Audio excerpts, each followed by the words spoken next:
Bonsoir à tous. I hope that you did have a beginning of the week, a wonderful beginning of the week. Today, especially today, I'm not going to be translating just because my voice has taken a hit. But I hope that wherever you are reading and following the reading with us so that we can move forward together. Comme je disais, ce soir et spécialement, je ne vais pas pouvoir traduire en anglais juste parce que ma voix n'est pas la meilleure ce soir, mais il me fallait être là. Donc, je vais prendre l'opportunité de partager avec tout le monde et de dire que, bon, voilà, si jamais il y a quelqu'un qui se propose de faire la lecture, ça sera un plaisir. Donc, si quelqu'un dans le groupe aimerait bien présenter la lecture, ça ne me dérange pas du tout.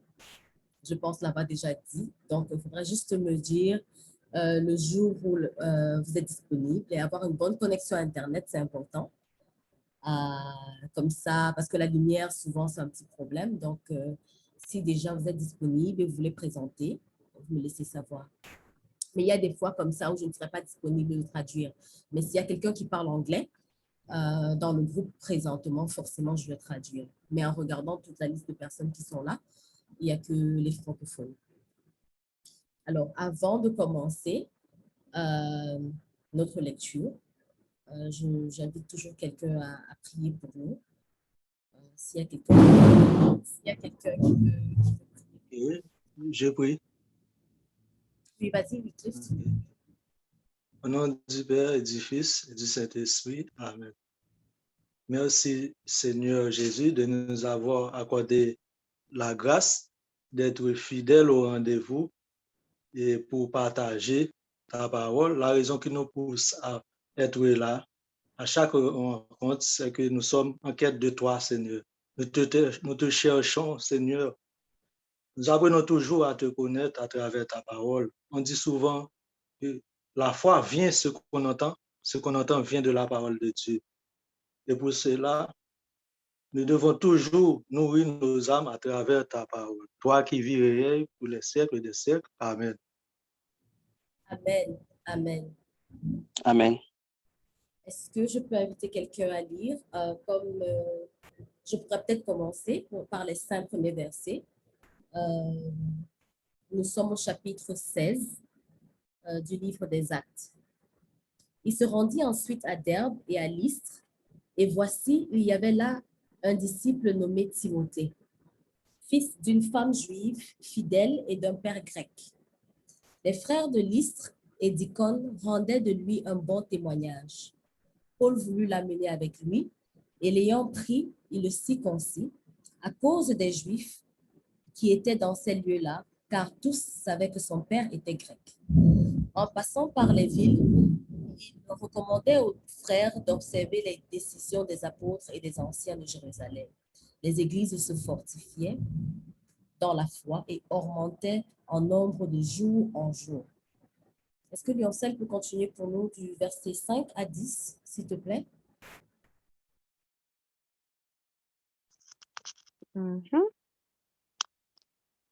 Paul et ses compagnons traversèrent la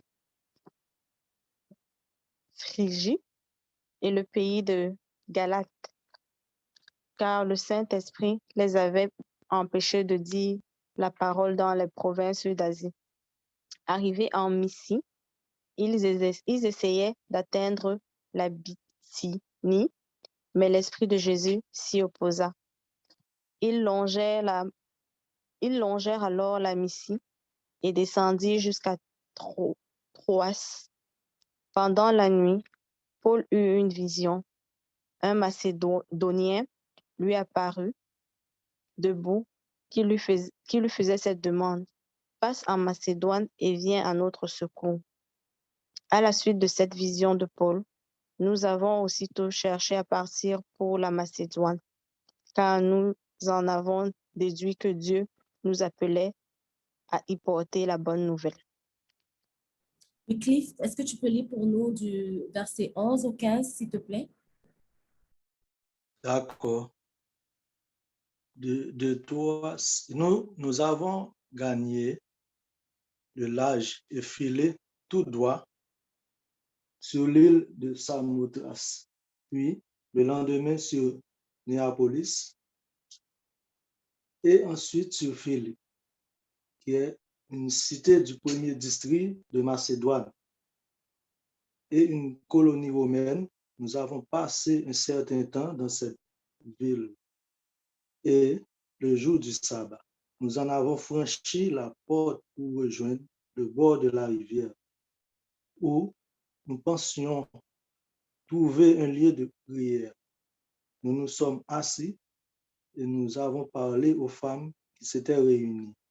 L'une d'elles, nommée Letty, une négociante en étoffe de pourpre, originaire de la ville de Thyatire, et qui adorait Dieu unique, écoutait.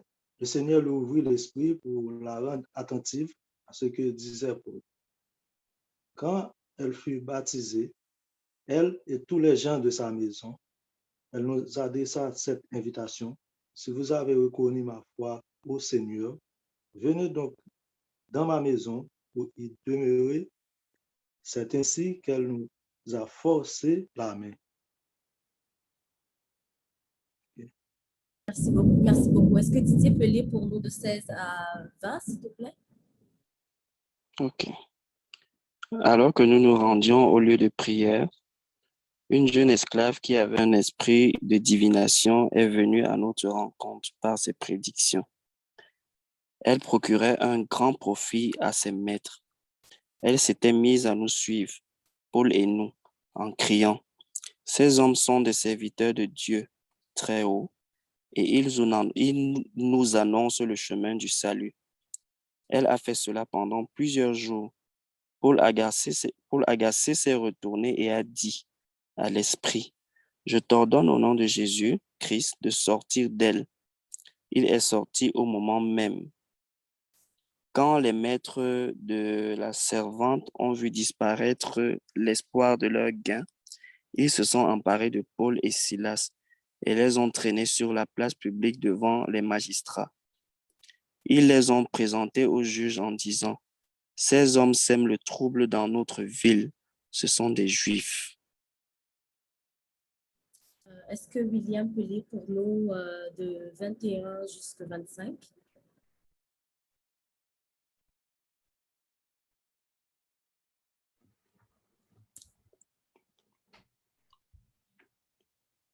Et il prône des coutumes que nous n'avons pas le droit d'accepter ni de pratiquer, nous qui sommes citoyens romains. Alors la foule se déchaîna contre Paul et Silas. Les magistrats ordonnèrent de leur arracher les vêtements pour leur donner la bastonnade. Après les avoir roués de coups, en les jetant en prison, en donnant aux geôliers la consigne de les surveiller de près. Pour appliquer cette consigne, il les mit tout au fond de la prison, avec les pieds coincés dans des blocs de bois. Vers le milieu de la nuit, Paul et Silas priaient et chantaient les louanges de Dieu, et les autres détenus les écoutaient. Et tout à coup, il y eut un violent tremblement de terre qui secoua les fondations de la prison. À l'instant même, toutes les portes s'ouvrirent et les liens de tous les détenus se détachèrent. Le geôlier, tiré de son sommeil, vit que les portes de la prison étaient ouvertes. Croyant que les détenus s'étaient évadés, il dégaina son épée et il était sur le point de se donner la mort. Merci, Mais William. Paul, Je vais juste continuer pour donner l'opportunité à quelqu'un d'autre de lire. Mais Paul cria d'une voix forte, « Ne te fais point de mal, nous sommes tous ici. » Alors le geôlier, ayant demandé la lumière, entra précipitamment et se jeta tout tremblant aux pieds de Paul et de Silas. Il les fit sortir et dit, « Seigneur, que faut-il que je fasse pour être sauvé? » Yancel, est-ce que tu peux lire pour nous de 31 à 35, s'il te plaît?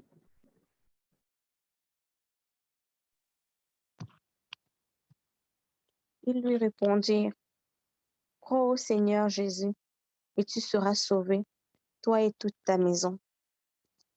Ils lui annoncèrent la parole du Seigneur, ainsi qu'à tous ceux qui vivaient dans sa maison. À l'heure même, en pleine nuit, le geôlier les amena pour laver leurs plaies. Aussitôt, il reçut le baptême avec tous les siens.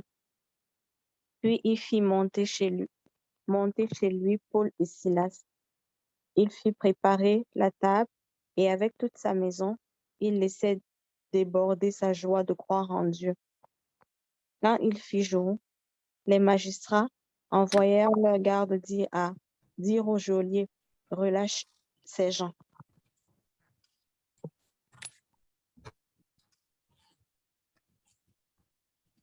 Merci, Lioncel. Est-ce que Wycliffe peut terminer la lecture pour nous de 36 à 40, s'il te plaît? Ok, d'accord. Le geôlier rapporta ces paroles à Paul. Les magistrats m'ont envoyé dire de vous relâcher. Sortez donc maintenant et parlez sans paix. Mais Paul dit aux gardes, ils nous ont fait flageller en public sans jugement, alors que nous sommes citoyens romains. Ils nous ont jetés en prison et maintenant, c'est à la dérobée qu'ils nous expulsent. Il n'en est pas question, ils viennent eux-mêmes nous faire sortir. Les gardes rapportèrent ces paroles aux magistrats. Ceux-ci furent pris de peur en apprenant que c'étaient des Romains. Ils vinrent donc les apaiser. Ils les firent sortir en leur demandant de quitter la ville. Une fois sortis de la prison, Paul et Silas entrèrent chez Lydie. Ils virent les frères et les réconfortèrent, puis ils partirent. Merci beaucoup, Wycliffe. Maintenant que la lecture est terminée, comme d'habitude, est-ce qu'il y a quelqu'un qui aimerait bien partager peut-être une remarque et ensuite une grâce? Moi, je voudrais prendre la main. Oui, est-ce que vous pouvez parler un peu plus fort, William, s'il vous plaît? Ce qui m'a touché dans ce texte, c'est la docilité de Paul et de Silas à l'Esprit Saint. On se rend compte que ce sont des hommes qui ont une vie intérieure, une très grande vie intérieure, une relation avec Dieu.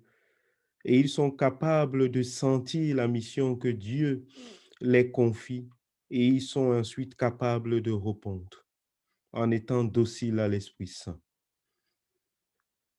Je voudrais demander pour chacun de nous et pour moi, en toute chose, en toute circonstance, en toute situation, que Dieu nous donne cette grâce de la docilité à son esprit. Merci, William. Est-ce qu'il y a quelqu'un d'autre qui voulait partager? Ok, je peux? Oui, en fait, ce qui m'a touché autour du verset 16, non, du verset 24 à 32, et en fait, c'est que Dieu a pu manifester sa puissance afin de permettre aux prisonniers de trouver leur libération en passant par un violent tremblement de terre qui secoue les fondations de la prison en permettant aux portes de s'ouvrir. En fait, c'est pour montrer que Dieu est au-dessus de tout. Il est l'alpha et l'oméga. Il est le commencement et la fin. En fait, c'est la victoire du bien sur le mal. C'est la victoire de la justice sur l'injustice. La grâce que je demande à Dieu, c'est d'ouvrir toutes les portes qui constituent des obstacles dans ma vie, ce qui m'empêche d'avancer sur le plan spirituel. Merci. Merci d'avoir partagé, Wycliffe. Comme quoi, dans la vie, parfois, il faut un miracle pour que nos yeux spirituels s'ouvrent. Et c'est ce miracle-là que le gardien de prison a vécu. Est-ce qu'il y a quelqu'un d'autre qui voulait partager?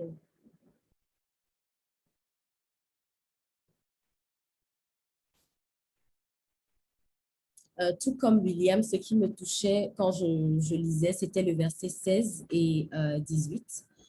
La patience des apôtres face à l'ennui m'a touchée. Il y a une femme qui arrive et qui, de façon sarcastique, essaye de les embêter, essaye de valider la puissance de Dieu. Mais je me rends compte que les mêmes choses que Jésus a fait quand il était là, ce sont les mêmes choses que les apôtres font également. Ils chassent les démons, ils guérissent. Comme quoi la Trinité, pour moi, lorsque je lisais ce passage, était un peu plus fort. Je me disais, peut-être il n'est jamais parti.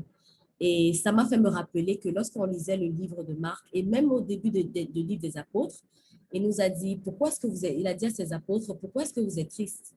Je ne vous quitte pas. Ma chair vous quitte, mais je ne vous quitte pas. Donc, j'ai l'impression qu'il a toujours été, il est toujours présent parmi nous. Les apôtres sont d'une patience inouïe. Donc, je prie, la grâce que moi je demande, c'est la grâce d'être patiente, d'être lente dans la colère, pour que mes actions soient mûrement réfléchies.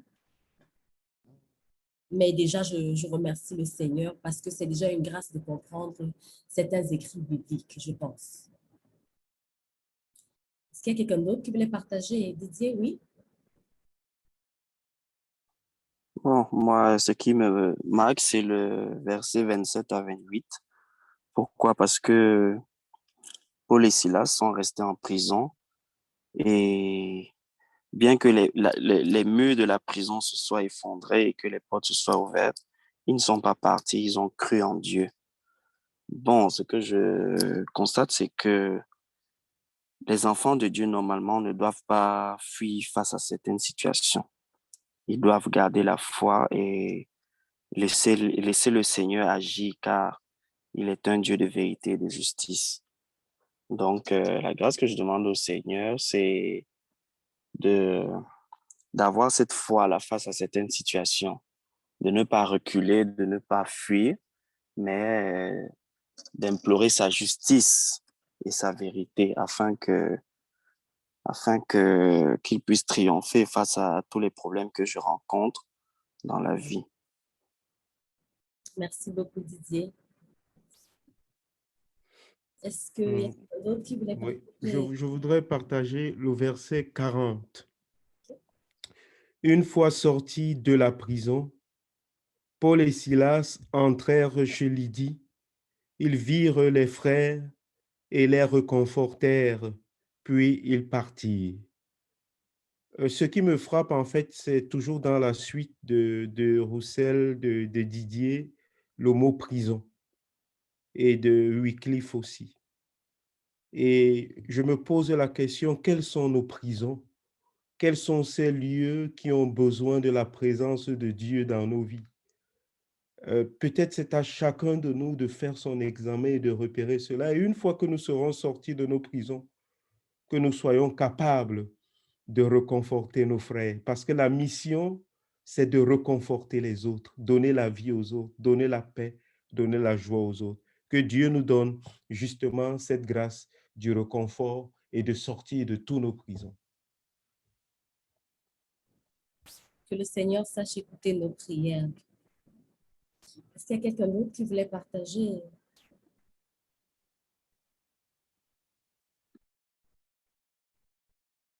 Moi, il y a quelque chose qui m'a, en quelque sorte, qui m'a interpellée. Lorsqu'on lisait le livre de Marc, Jésus a dit, allez prêcher la bonne nouvelle dans tous les coins du monde. Mais lorsque on lisait aujourd'hui au verset 6, l'Esprit de Dieu, l'Esprit de Jésus empêchait les apôtres de prêcher, d'annoncer la bonne parole en Asie et en Galatie. Mais il dirige plutôt les apôtres en Macédonie. Et il était plus important pour lui de peut-être libérer cette femme qui était possédée par l'esprit de Python. Il était peut-être plus important pour lui de baptiser ce gardien de prison-là peut-être, ou alors de baptiser Lydie. C'était pour la première fois que j'entendais que l'Esprit de Dieu ne voulait pas qu'on prêche quelque part, mais qu'on aille quelque part d'autre. Comme quoi, je me suis dit, peut-être il y a des priorités, peut-être il y a un plan qu'il faut suivre, un plan détaillé. Alors, la grâce que moi, je demandais, c'était que l'Esprit de Dieu me donne de connaître quel est ce plan-là pour moi, quelles sont les directives que je dois suivre dans ma propre vie, qu'est-ce qu'il veut que je fasse et dans quel ordre. Juste avant qu'on ne parte, comme d'habitude, Lioncel, oui? Oh non, je voulais juste dire que je vais suivre avec ce que tu disais juste au verset 14 où Lydie reçoit l'Esprit. Au verset 14, il dit, le Seigneur lui ouvrit l'Esprit pour la rendre attentive à ce que dit Paul. Donc, moi, ce que je demande aujourd'hui, c'est vraiment que le Seigneur nous rende attentifs à nos lectures, à vraiment et que lui aussi soit attentif à toutes nos grâces qu'il nous accorde et qu'il nous accorde nos grâces, en fait. Merci beaucoup, Lioncel. C'est une grâce très importante parce que, au cas contraire, on ne serait pas en train de mettre autant d'énergie dans toutes nos œuvres. Lorsque je lisais, le verset 24 a tellement été souligné, je me suis dit, apparemment, il ne suffit pas juste de craindre Dieu, parce que je me rappelle, il fut un temps où je craignais Dieu. Toute ma vie, j'ai craint Dieu de par mon éducation. J'ai craint Dieu, mais je ne l'écoutais pas parce que je prêtais pas attention. Mais aujourd'hui, de par nos lectures bibliques, comme Lioncel dit, je prête attention, je me dis qu'est-ce qu'il attend, je me pose des questions qui vont peut-être me pousser à affermir ma foi. Aujourd'hui que je cherche sa face, vraiment, je prie que pour nous tous qui sommes là, qui sont fréquents, qui essayons de lire ensemble, que l'Esprit de Dieu continue à briller en nous et que sa foi se fasse vive et rayonnante dans nos vies. Est-ce qu'il y a quelqu'un qui veut prier pour nous, juste pour 30 secondes, le temps qu'on se dise bonne soirée?